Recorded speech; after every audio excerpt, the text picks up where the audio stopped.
La maldad de muchos no está en lo que dicen acerca de su causa, sino en lo que dicen sobre sus contradicciones.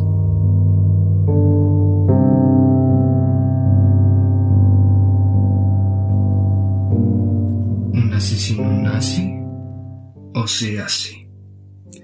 La criminología, desde que estableció como ciencia autónoma en pleno derecho, digamos que de manera definitiva a principios del siglo XIX, ha tratado de explicar muchos de los factores que intervienen para que un delito se cometa tal y como lo vemos. Pero si una pregunta ha imperado por encima del resto, ha sido la del origen del asesino.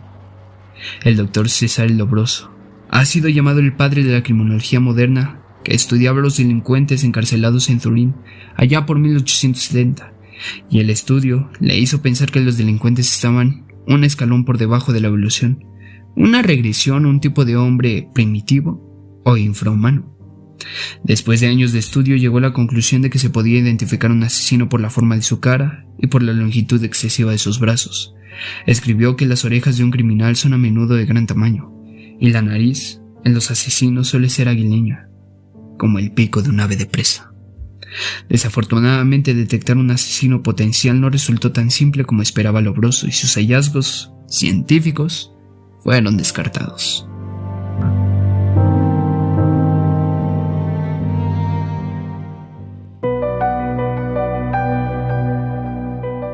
Cerebro iracundo. Pero este fue el inicio de una investigación que ha continuado por más de un siglo para averiguar si los criminales, en particular los homicidas, tienen el cerebro diferente al resto de las personas. La investigación de las técnicas de imagen de resonancia magnética funcional en los años 80 revolucionó el conocimiento de lo que ocurre dentro de la cabeza, y esto provocó el primer estudio con escaneo cerebral de asesinos, el cual fue realizado en California por el neurocientífico británico Adrian Raine. Raine había llegado hasta ahí no atraído por sus playas, sino, como él lo explicó, por el gran número de individuos muy violentos y homicidas. En el transcurso de muchos años, el científico y su equipo escanearon los cerebros de 41 asesinos.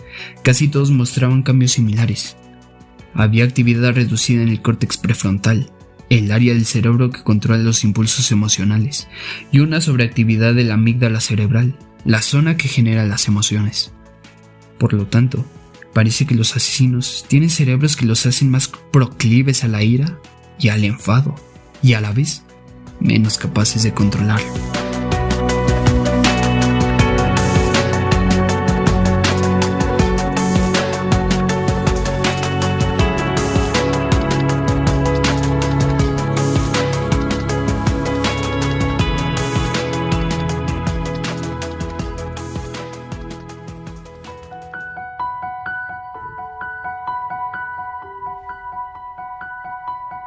Maltrato. ¿Pero por qué pasa esto? Los estudios de Raine sugieren que una de las razones puede ser el abuso infantil. Puede generar asesinos al causar daños físicos al cerebro. El córtex prefrontal es especialmente vulnerable. Uno de los prisioneros que el neurocientífico escaneó era Dante Page, un hombre que mató brutalmente a una joven de 24 años. El maltrato físico a temprana edad, entre otras cosas, pueden haber producido el daño cerebral que pudo haberlo llevado a Don Page a cometer este acto tan violento. De bebé, Page fue habitualmente maltratado por su madre, que usaba cables de electricidad, zapatos o cualquier cosa que encontrara a mano, y cuando creció las golpizas empeoraron.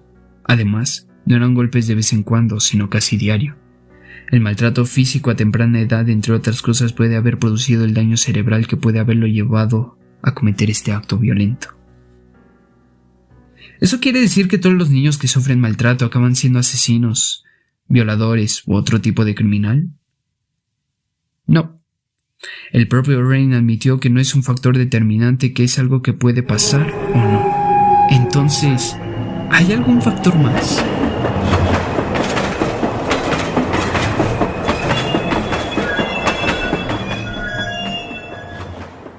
El gen del guerrero. La respuesta fue hallada en 1993 con una familia en Holanda en la que todos los hombres tenían un historial violento. 15 años de minuciosa investigación revelaron que a todos ellos les faltaba el mismo gen. Este gen produce una enzima llamada MAOA, que regula los niveles de neurotransmisores involucrados en el control de los impulsos. El científico James Fallow describió que él mismo tenía los genes relacionados con el comportamiento violento. Así que descubrió que si alguien carece del gen MAOA o tiene una variante de baja actividad, está predispuesto a la violencia. A esta variante se lo conoce como gen del guerrero. Y ahora volvemos a lo mismo. ¿Y si falta ese gen, serás un asesino o un delincuente violento? No. Teniendo en cuenta que un 30% según el estudio de los hombres les falta ese gen y que el 30% de los hombres no son un asesino ni violentos, tal y como se espera, la respuesta sigue siendo no. Infancia feliz. James Fallow, profesor de psiquiatría en la Universidad de California, que tiene un interés personal en esta investigación, después de descubrir un sorprendente gran número de asesinos en el árbol genealógico de toda su familia, realizó un estudio genético de sí mismo y vio que tenía un montón de genes que han sido vinculados al comportamiento psicopático violento. Personas con una genética mucho menos peligrosa que la mía se convirtieron en homicidas y son psicópatas, dice Fallow. Si tienes la versión de alto riesgo del gen y te han maltratado en la infancia, las posibilidades de una vida criminal son mucho más altas. Pero él no es un asesino, sino un respetado académico.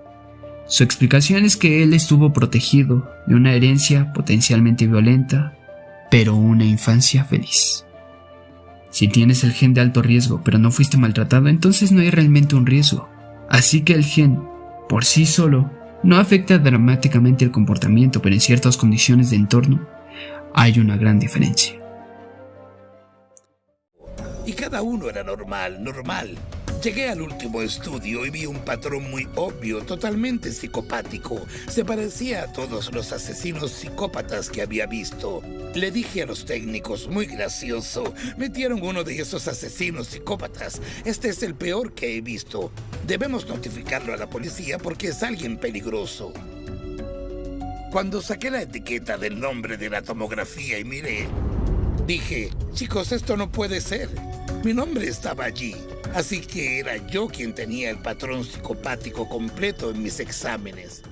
Combinación: asesino igual asesino. Por lo tanto, parece que una tendencia genética hacia la violencia y el maltrato infantil son literalmente una combinación asesina. Todo eso nos lleva a una conclusión: el asesino nace y se hace. Queda así respondida la pregunta que durante tanto tiempo se hizo el hombre.